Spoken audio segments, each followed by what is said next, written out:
یہ پیغام ہم آپ کو تنظیم اسلامی قرآنک میڈیا فیصل آباد کی طرف سے پہنچا رہے ہیں۔ انشاءاللہ تعالی سود کی حقیقت، سود کی خباثتیں، اس کی تباہیاں اور مختلف علماء کرام کے خیالات قرآن و حدیث کی روشنی میں آپ تک پہنچا رہے ہیں۔ آپ سے گزارش ہے کہ اس پیغام کو زیادہ سے زیادہ آگے پھیلائیں۔ اللہ تعالی ہم سب کو اس گناہ کبیرہ سے بچائے، آمین۔ الحمدللہ وقفا وسلام علی عبادہ الذین اصطفیٰ، اما بعد فاعوذ باللہ من الشیطان الرجیم، بسم اللہ الرحمن الرحیم۔ حرام علی قریۃ اہلکناها انہم لا یرجعون حتی اذا فتحت یاجوج وماجوج وہم من کل حدب ینسلون۔ رب اشرح لی صدری ویسر لی امری واحلل عقدۃ من لسانی یفقہوا قولی۔ صدق اللہ العظیم۔ حضرات گرامی، میں تقریباً 10 گھنٹے کی ڈرائیو کر کے ذرا دیر سے پہنچا ہوں، تاخیر میں میری معذرت قبول فرمائیے گا۔ اللہ تبارک و تعالیٰ نے جہاں سود کو حرام قرار دیا ہے اور اللہ اس کے رسول سے جنگ قرار دیا ہے، وہاں 2 بڑی کمال کی باتیں کی ہیں۔ اور اگر آپ آج اپنے معاشرے کو دیکھیں تو ایسے لگتا ہے کہ جیسے ہمارے اوپر صادق آتے ہیں۔ ایک بات کی ہے کہ ان کو ایسے لگتا ہے جیسے شیطان نے چھو کے باولا کر دیا ہے، یہ قرآن ہے۔ اور دوسرا اللہ تعالیٰ فرماتے ہیں کہ یہ کہتے ہیں کہ سود بھی تو ایک تجارت کی ایک قسم ہے۔ آج آپ جس معاشرے میں زندہ ہیں اور جس معاشرے میں رہ رہے ہیں، آپ اپنے ارد گرد اگر اللہ تبارک و تعالیٰ نے آپ کو ہدایت کے نور سے نہ سرفرازاں ہو تو آپ یقیناً بڑے آسانی سے قائل ہو جائیں گے کوئی ایسا فرق تو نہیں ہے بھائی، زندہ ہم کیسے رہ سکتے ہیں، یہ تو ہمارے رگوں میں بس چکا ہوا ہے، ہمارے معاشرے کے اندر موجود ہے، ہماری سوسائٹی کے اندر موجود ہے۔ ایسا کچھ آسانی سے نہیں ہو گیا ہے، اس کے لیے بہت محنت کرنی پڑی ہے، بہت محنت۔ اور شاید مسلمان وہ واحد قوم ہے جن پر ادبار اور پستی اس لیے مسلط ہے کہ ہم نے گزشتہ کتنے سالوں سے اس خوف کا اور اس جلغار کا مطالعہ ہی نہیں کیا، اور ہمیں اندازہ ہی نہیں کہ ہم پر کیسے لوگ اور کس کس طریقے سے ٹوٹ پڑے ہیں۔ اور آج ہم اپنی بھیڑیں اکٹھی کرنے لگیں تو ہمیں چند لوگ ملتے ہیں اور باقی بھی کہتے ہیں کہاں چلو گے، یہ دنیا ایسے ہی ایسے چلتی رہے گی۔ میں نے ایک دفعہ سوال کیا ایک جگہ پر کہ مجھے بتائیے، آپ کا فرانس کے اندر ایک بہت خوبصورت گھر ہو، بہت بڑی فیکٹری ہو، شاندار کاروبار ہو، انگلینڈ میں آپ رہتے ہوں، آپ کے بچے پڑھتے ہوں، آپ سب کچھ کرتے ہوں، اور میں آپ سے کہوں کہ بھئی بلوچستان کے ایک ایسے علاقے میں جا کے آباد ہو جاؤ، وہ علاقہ کہ جہاں نہ پانی ملتا ہے، نہ گھاس ہے، نہ سبزہ ہے، جہاں ریت ہے، جہاں چاروں طرف بلوچ آپ کی جان کے دشمن ہیں، آپ کو مار دیں گے، آپ کو اغوا کر لیں گے، آپ سے تاوان وصول کریں گے، تو کوئی عقل کا بندہ جس کو تھوڑی سی اللہ تعالیٰ نے بصیرت ادا دی وہ کہتا ہے میں کیوں جاؤں؟ پنجابی میں کہتا ہے میری مت ماری میں جاؤں تھی۔ 1920 میں انگلینڈ، یورپ کے تمام ممالک، امریکہ میں امیر ترین یہودی اپنا کاروبار چھوڑ کے تل ابیب اور حیفا کے علاقے میں جا کے آباد ہوئے ہیں۔ وہاں سونے کی کانیں تھیں جہاں آباد ہوئے ہیں۔ وہاں کس لیے آباد ہوئے ہیں؟ کیا وہاں کوئی بہت بڑی ایجادات ہونے والی تھی؟ کیا وہاں پر کوئی بہت بڑے کھیت تھے کہ جن کو انہوں نے آباد کر کے دنیا کو روشن کرنا تھا؟ بدترین ماحول کے اندر صرف ایک بشارت کہ کل ہمارا مسایہ آئے گا اور ہم نے مسلمانوں سے لڑنا ہے، اور جہاں ایک ایسی تک حکومت قائم کرنی ہے کہ جو عالمی حکومت ہوگی۔ کبھی کسی نے سوچا؟ جس دن 1948 کے اندر وہ شخص پہنچا ہے ڈیوڈ بن گوریان، تو ان کی جو کینسٹ تھی جس کو ہم اسمبلی کہتے ہیں، ہمیں بھی بڑا اچھا لگتا ہے، اسمبلی کے ممبران ہو گئے ہیں۔ ہمارے علماء کرام بھی جب ممبر ہوتے ہیں تو بڑے تمطراق سے چلتے ہیں اور پراڈو کے اندر وہ گھومتے پھرتے ہیں، اور پھر اس کے بعد ان کو بہت مزہ آتا ہے۔ تو ان کی کینسٹ جو تھی وہ الیکٹڈ نہیں تھی، ان کی کینسٹ جو تھی وہ لوگ تھے کہ جنہوں نے ایک تحریک چلائی تھی کہ ہم ایک ایسی جگہ جائیں گے اور وہاں جا کے آباد کریں گے جو مسایہ جہاں ہمارا آئے گا۔ وہ لوگ وہاں پہنچے تھے تو اس نے ایک فقرہ بولا تھا بن گوریان نے، اور اس امت کو شرم سے ڈوب مرنا چاہیے۔ ان کے فکرے ہیں کہ we are not going to create a book which has more value than Torah and Talmud۔ ہم کوئی ایسی کتاب تخلیق نہیں کریں گے کہ جس کتاب کی عزت و توقیر ہماری تورات سے زیادہ ہو۔ اسرائیل کوئی آئین نہیں بنائے گا، دی کانسٹیٹیوشن آف اسرائیل از تورا۔ اسرائیل کا آئین تورات ہے۔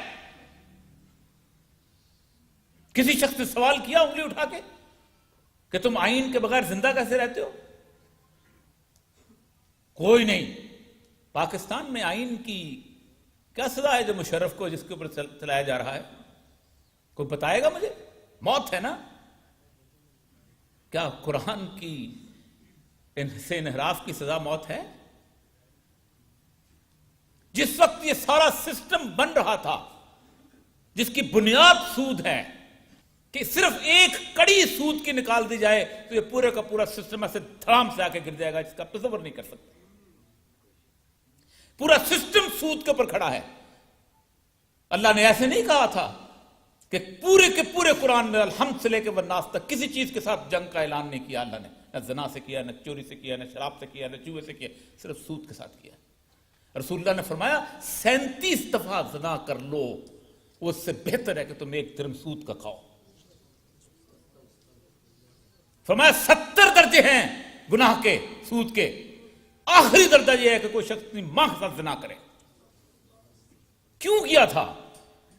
کہ اس سسٹم کی بنیاد جو آپ کے مقابلے میں لڑنا ہے جس نے، وہ آخری جنگ، وہ اللہ تبارک و تعالیٰ کا وعدہ جو پورا ہونا ہے کہ لِيُظْهِرَهُ عَلَى الدِّينِ كُلِّهِ، ہم نے غالب کرنا ہے۔ اس کے مقابلے میں اللہ کے مقابلے کے جو لوگ ہیں ان کا ایک ہی ہتھیار ہوگا آپ کے مقابلے میں، وہ سود کا سسٹم ہوگا۔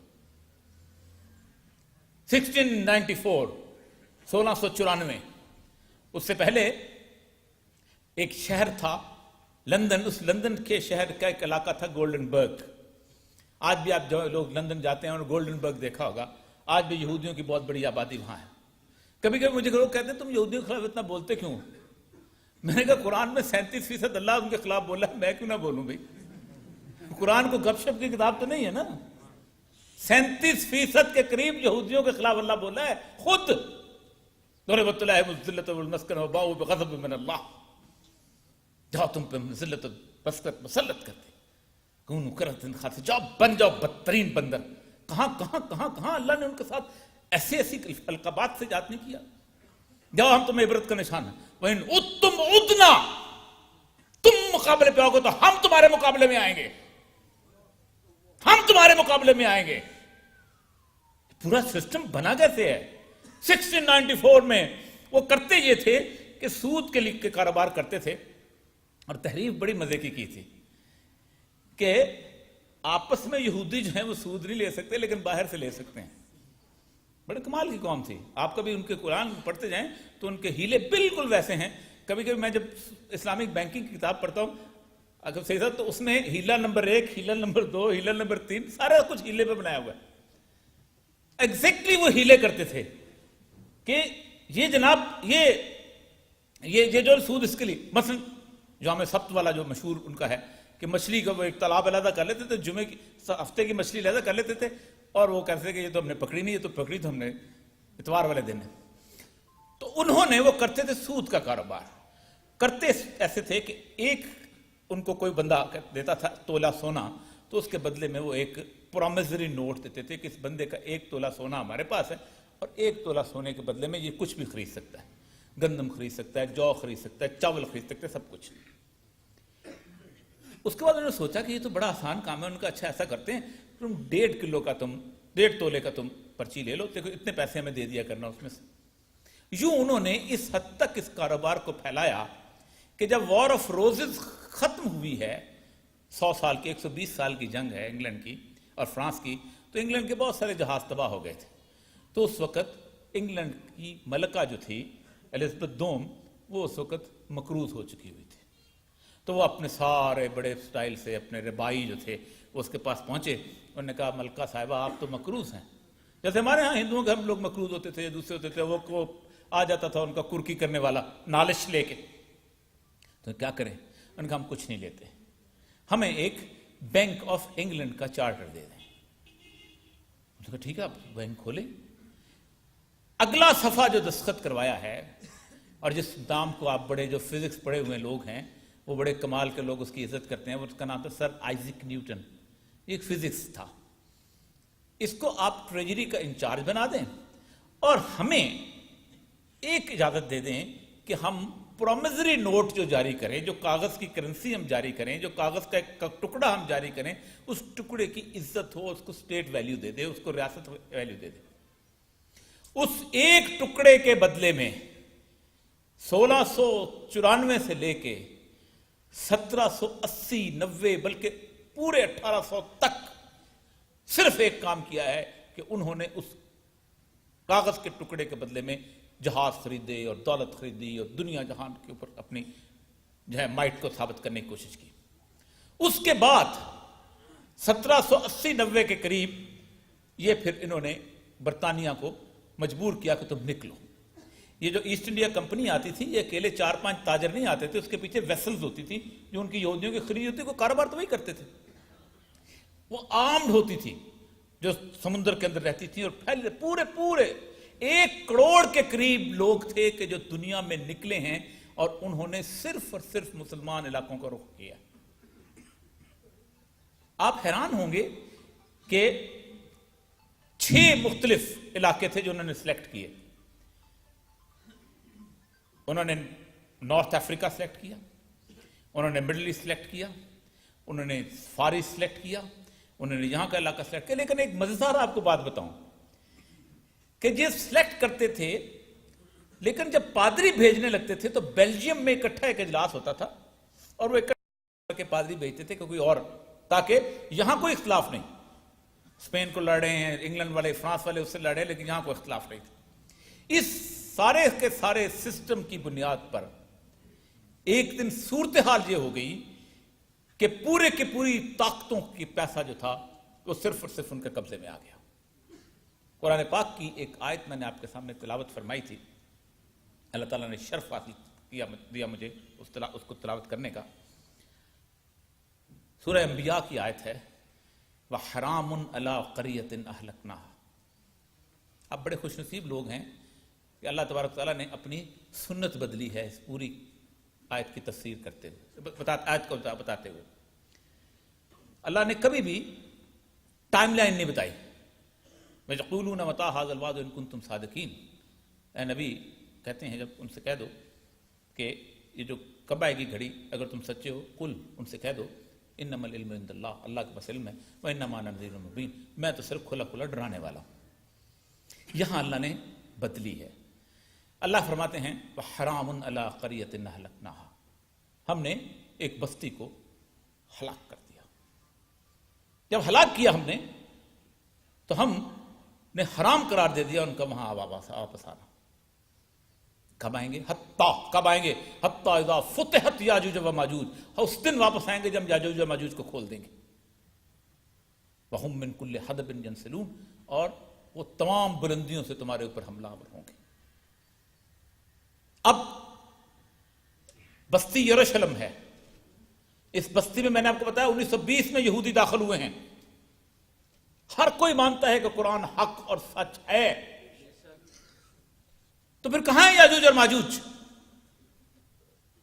قرآن کے اندر سورہ کہف آپ لوگ پڑھتے ہوں گے روز، سورہ یاجوج اور ماجوج کی بات کی اللہ تبارک و تعالیٰ نے۔ یاجوج اور ماجوج کے بارے میں رسول اکرم صلی اللہ علیہ وسلم کی پاس آتے ہیں، آپ ان سے پوچھتے کوئی قرآن پاک آپ پہ نازل ہو، آپ ہی بتائیں گے۔ وہ پرویز سے ہم نے ایک دفعہ درس سننے جاتے تھے، تو پرویز نے کہا کہ یہ جو درس دے رہے تھے تو وہ انہوں نے کہا کہ یہ جو اضافی ہے احادیث کی کتاب، ہم بچے ہوتے تھے، ہم نے سوال کیا کہ اگر قرآن آپ پہ اترا تھا تو ہم آپ سے پوچھتے، قرآن چونکہ رسول اللہ پہ اترا تو نہیں سے پوچھیں گے۔ آپ ایک دفعہ سوئے ہوئے تھے تو آپ نے سوتے ہوئے فرمایا ویل للعرب، عرب کے لیے تباہی۔ مسلمانوں کے لیے نہیں کہی. بڑی مزے کی بات ہے. اس لیے کہ میں اگر کہوں کہ مینوں بلے شاہ سمجھ نہیں آیا تو مینوں لوگ چھتر مارن گے کہ پنجابی دے گھر پیدا ہویا تینوں بلے شاہ نہیں آندا, تو وارث شاہ نہیں سمجھ سکتا. پٹھان کہے کہ مجھے رحمان بابا کا شعر بخت قوڑے لا خدا اللہ قاڑے رحمان یہ سمجھ نہیں آیا تو کہیں گے پٹھان کو نہیں سمجھ آتا. عرب کہے کہ مجھے قرآن سمجھ نہیں آتا, اس کے پاس کوئی ایکسکیوز نہیں ہے.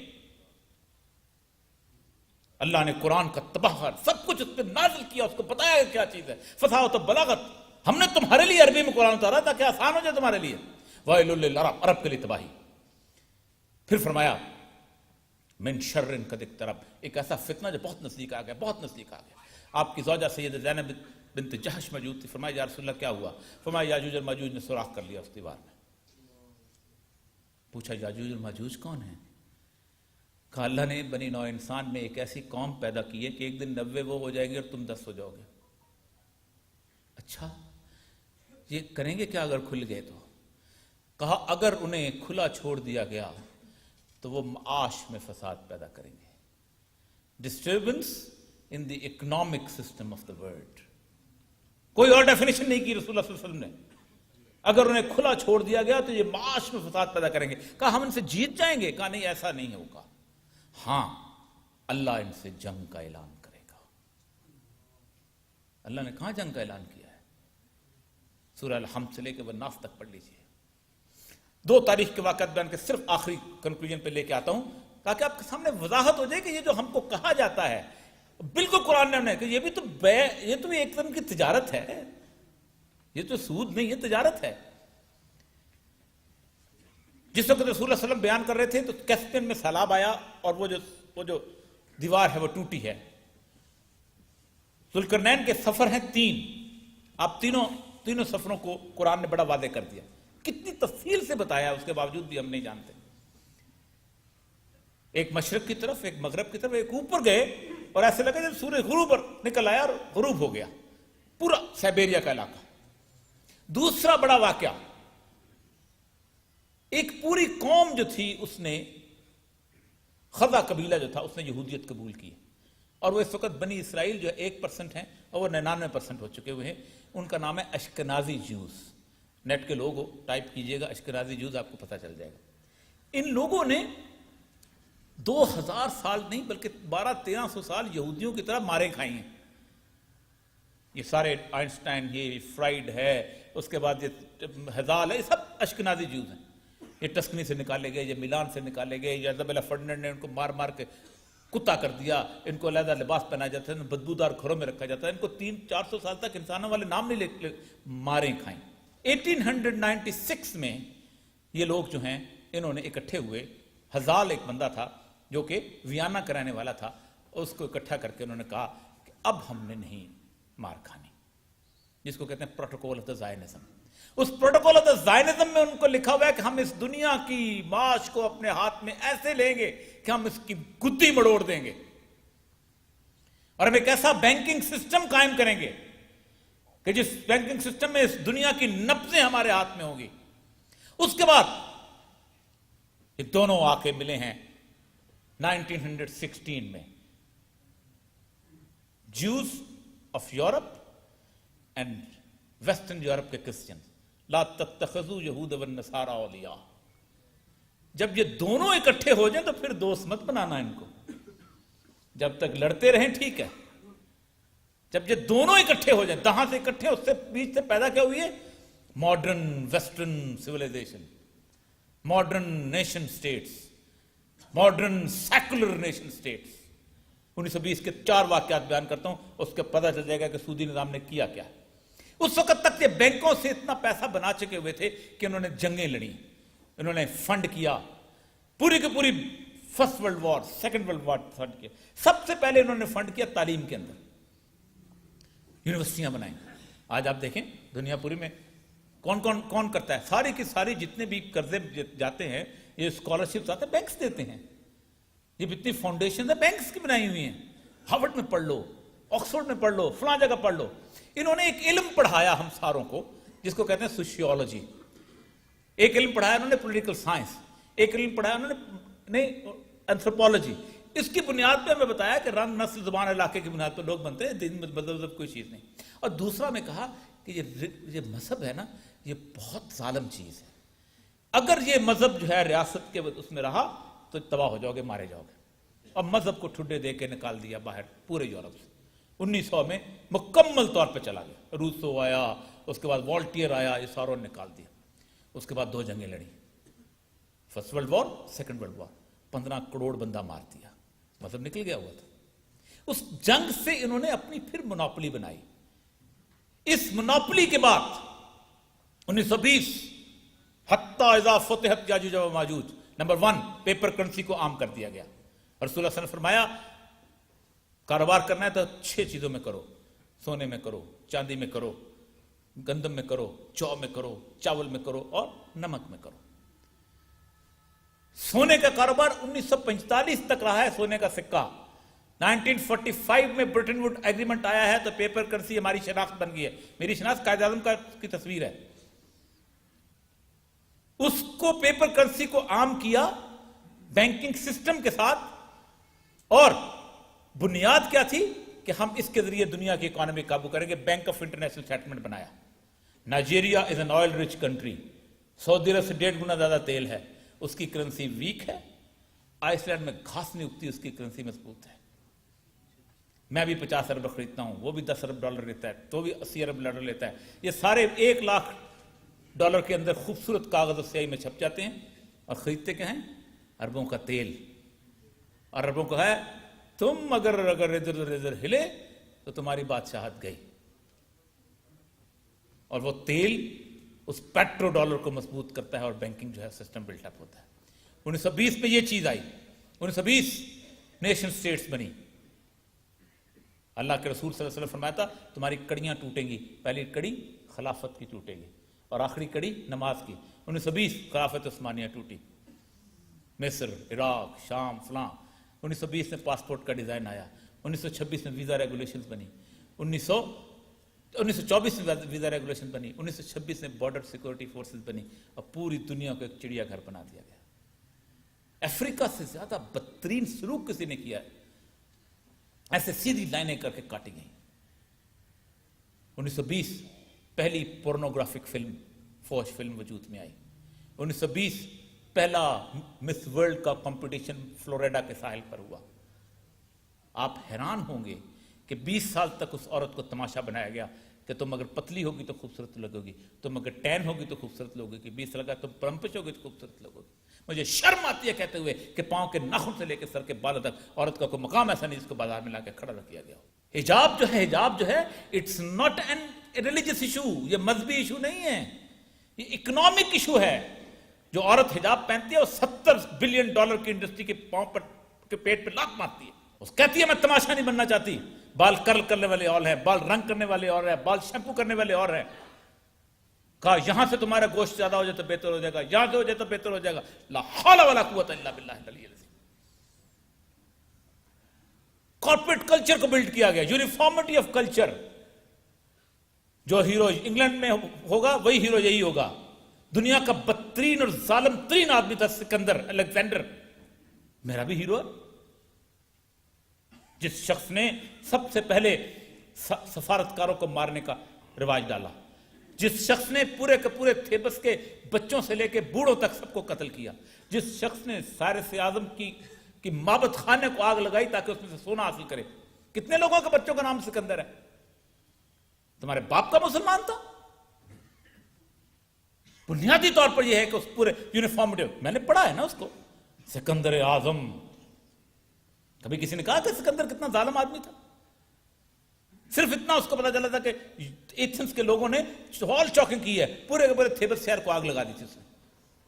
Uniformity of culture, corporate culture. میں کبھی کبھی کہتا ہوں کہ بدترین چہرہ کسی نے دیکھنا ہے تو بینکاک یا فلپین میں جا کے دیکھے، جہاں امریکہ گیا ہے تو اس کعبہ خانہ بنا کے نکلا ہے ان گھروں سے، علاقوں کو. حالت یہ ہے کہ ایک عورت 6 لاکھ سیکس ورکرز ہیں بینکاک کے اندر، اور اس کے اندر کرتی کیا ہیں؟ $10 $15 لیتی ہیں، باہر آتی ہیں، نائکی کی شوز خریدتے ہیں، YSL کی لپسٹک لیتی ہیں، ڈینم کی جینس لیتی ہیں، KFC سے چکن کھاتی ہیں، پیزا کھاتی ہیں، اور رات کو صرف تھکن لے کے اپنے گھر واپس چلے جاتی ہیں. یہ پورا کا پورا سسٹم. 45,000 کارپوریشن ہیں, ان کے اوپر 500 کور کارپوریشن ہیں, اس کے اوپر صرف 20 بینک ہیں جو اس کو کنٹرول کرتے ہیں. اور یہ 20 بینک کیا کرتے ہیں؟ یہ 20 بینک اقبال کہتا ہے کہ بھروسہ بیچتے ہیں. یہ کاغذ ہے, اس کاغذ کے اوپر لکھ دیا جاتا ہے یہ 10 لاکھ روپے کا ہے. آپ اس کو گنے والے کے پاس لے کے جاتے ہیں, پھر چینی والے کے پاس لے کے جاتے ہیں, پھر کھاد والے کے پاس لے کے جاتے ہیں, پھر پیسٹی سائڈ والے کے پاس لے کے جاتے ہیں, پھر دوا والے کے پاس. یہ کاغذ گھومتا گھامتا بینک کو 2 ارب روپے کا مالک بنا دیتا ہے. پاکستان کی ٹوٹل ورتھ جو ہے 323 ارب روپیہ ہے, اور پاکستان کی حکومت نے جو نوٹ جاری کیے ہوئے ہیں وہ 970 ارب روپے کے ہیں, جس کے اوپر جھوٹ لکھا ہوتا ہے نا کہ ہندو طلب کو آ کرے گا پاکستان کی حکومت. جس ملک کا کاروبار جھوٹ پہ چلتا ہو, اللہ کہتا ہے لعنت اللہ علی القاذبین. جس ہر نوٹ کے اوپر ہر وقت اللہ کی لعنت برستی ہو, وہاں کبھی سفل ہو سکتی معاملات. آج آپ کہیں کہ مجھے گنا دو, چینی دو, نہیں دے سکتی. آج پاکستان کا ہر بندہ کہے کہ میں صبح اپنے اکاؤنٹ میں سے پیسے نکالنا چاہتا ہوں, بینک کے پاس پیسے ہی نہیں ہے, کیوں دے سکے؟ نہیں دے سکتے. M1 اور M2 آرٹیفیشل کریڈٹ کریشن, یہ وہ سسٹم ہے, جو سسٹم جو ہے سب سے پہلے کیا کام کرتا ہے؟ سب سے پہلے اپنی ایک پولیٹیکل ایلیٹ بناتا ہے. Funding, party funding. اقبال نے کہا تھا ہم نے خود شاہی کو پہنایا جمہوری لباس, جب کبھی آدم ہوا ہے خود شناس و خود نگر. تو نے کیا دیکھا نہیں مغرب کا جمہوری نظام, چہرہ روشن اندروں چنگیز سے تاریخ تر, گریز استر سے جمہوری غلام پختہ کارشو کہ از مغز دو صد خر فکر انسانی نمی آئے. جمہوری نظام سے گریز کرو, 200 گدوں کے دماغوں سے انسانوں کی فکر نہیں آتی. پولیٹیکل پارٹیز, پہلے بابر آتا تھا ہم اس کو پیسے دیتے تھے, وہ کہتا تھا اچھا ٹھیک ہے ساتھ چل گیا ہم تمہیں گورنر بناتے ہیں. اب بابر تو نہیں آتا, اب پولیٹیکل پارٹیز آتی ہیں, پوری کی پوری پارٹی خریدی جا سکتی ہے. $15 ٹریلین, 15,000 ارب روپے کی جی ڈی پی ہے امریکہ کی. $16 ٹریلین, 16,000 روپیہ امریکہ کا قرضہ ہے. امریکہ کے سرمایہ داروں نے 32,000 ارب ڈالر کیمن آئی لینڈ میں چھپا کے رکھا ہوا ہے. ایک آواز نہیں کانگریس میں اٹھتی. 1919 میں ایک نے اٹھائی تھی, راک فیلر کا باپ تھا, اس نے کہا you are a dog, you should bark from outside. ہمارے کتے ہو, ہماری طرف سے بھونکا کرو. ہم 6 ارب ڈالر زرداری کے اوپر ہوتے پھرتے ہیں. بلینز آف ڈالرز انویسٹ کیے جاتے ہیں. اور وہی بہانے جو میں آپ کو ہوتے ہیں. گورڈن برانسن نے پوچھا تم نے $4 بلین یورو پاؤنڈ جو ہیں یہ کدھر خرچ کر دیے تم نے؟ انہوں نے کہا یہ تو ہمارے دوستوں نے خرچ کیے. جیسے آپ رانا ثناءاللہ سے پوچھیں کہ تم نے 5 کروڑ روپیہ خرچ کر, وہ جی اپنے یار دوست نے کر دینا, سیکرٹ خود کر دے, میں تو صرف 5 لاکھ روپے خرچ کیے. ہر سیاستدان, رانا ثناءاللہ کی مثال نہیں کیونکہ فیصلہ باد سے میں کہہ رہا ہوں, ہر سیاستدان یہی کہتا ہے, انہوں نے دوستوں نے خرچ کیا. Party system. آج آپ کہیں نان پارٹی الیکشن کراؤ, کہیں گے نہیں وہ ضیاء الحق کا ایجنٹ, خوشی تو جمہوریت کا دشمن. اوہو بھائی, پارٹی کس لیے؟ پارٹی اس لیے کہی جاتی ہے کہ پورا بینک ان کو خریدتا ہے. آپ پوچھ لیں نواز شریف سے, آپ پوچھ لیں زرداری سے, آپ پوچھ لیں عمران خان سے, پیسہ کہاں سے آتا ہے. آنسر دے گا تو میرے منہ پہ تھوک دیجیے گا, جواب نہیں دے سکتے. آرٹیفیشل کریڈٹ کریشن, کاغذ کا نوٹ, اس بینکنگ کا سودی سسٹم. کیا وہ حدیث رسول اللہ صلی اللہ علیہ وسلم کی وذا بیعت الخلیفتین تقتل آخر منہما, جب 2 خلفاء میں بیعت ہو جائے تو رسول اللہ صلی اللہ علیہ وسلم فرماتے ہیں آخری والے کو قتل کر دو. یہ سارے علماء کی بیعت ہو رہی ہوتی ہے, کس کو قتل کریں ہم بعد میں؟ ہر ایک نے پارٹی بنائی ہوئی, ہر ایک نے پارٹی بنائی. کس کی کسی ایک کی تو بیعت جائز ہوگی نا, کہ 6 بیعتیں وہ چل رہی ہیں, 8 بیعتیں چل رہی ہیں. تصور ہی نہیں ہے اسلام کے اندر پارٹی کا. گروہ ہوگا جو دین کو نافذ کرنے کے لیے چلے گا. اور پھر ڈھنگ میں سکھایا گیا.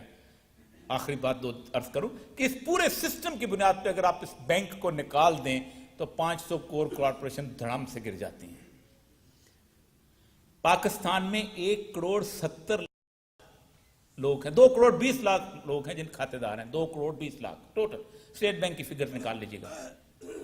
اس میں سے 1 کروڑ 70 لاکھ وہ ہیں جن کا کھاتے دار 1 لاکھ سے کم ہے. یہ وہ لوگ ہیں جن کو دھکے دے کے بینک میں بھیجا جاتا ہے. جمع دار کو کہا جاتا ہے تنخواہ نہیں ملے گی, بینک میں اکاؤنٹ کھلاؤ. چوکیدار کو کہا جاتا ہے تنخواہ نہیں ملے گی, بینک میں اکاؤنٹ کھلاؤ. 8,922 لوگ ایسے ہیں کہ جن کے کھاتے 1 کروڑ روپے سے زیادہ ہیں، صرف 8,922 لوگ ہیں جو اس ملک کے اوپر سود کی لعنت مسلط کیے ہوئے ہیں. واجب القتل ہو سکتے ہیں یہ لوگ. 8,922 لوگ کے جن کی وجہ سے پورا بینکنگ سسٹم چل رہا ہے، اور ہم ان کو دیکھتے چلے جا رہے ہیں. کیا ہم سے سوال نہیں کیا جائے گا قیامت کے دن؟ کیا ہم سے پوچھا نہیں جائے گا؟ میں نے ایک دفعہ ایک بہت بڑے عالم دین، میں نام نہیں لینا چاہتا، بہت میں عزت کرتا ہوں ان کی، جنہوں نے اسلامک بینکنگ کا ایک سسٹم بلڈ اپ کیا تھا. میں نے کہا مجھے بتائیے کہ جب نے راستہ جو نکالا ہے، آپ شلوار کی ایک ذرا سی ٹخنوں سے نیچے ہو جائے تو آپ اس بندے کو کہتے ہو کہ تمہاری نماز ٹھیک نہیں ہوئی. اس کی داڑھی ایک مٹھ سے ذرا سی کم ہو جائے تو آپ کہتے ہو تم تو اسلام کو مانتے نہیں، اور یہاں تم اتنی رعایت دی چلے جا رہے کہ نہیں ہم نے گزارا کرنا ہے. کوئی رعایت نہیں ہے اللہ کے اس کے رسول کے ہاں اس طرح کی، کوئی رعایت نہیں ہے.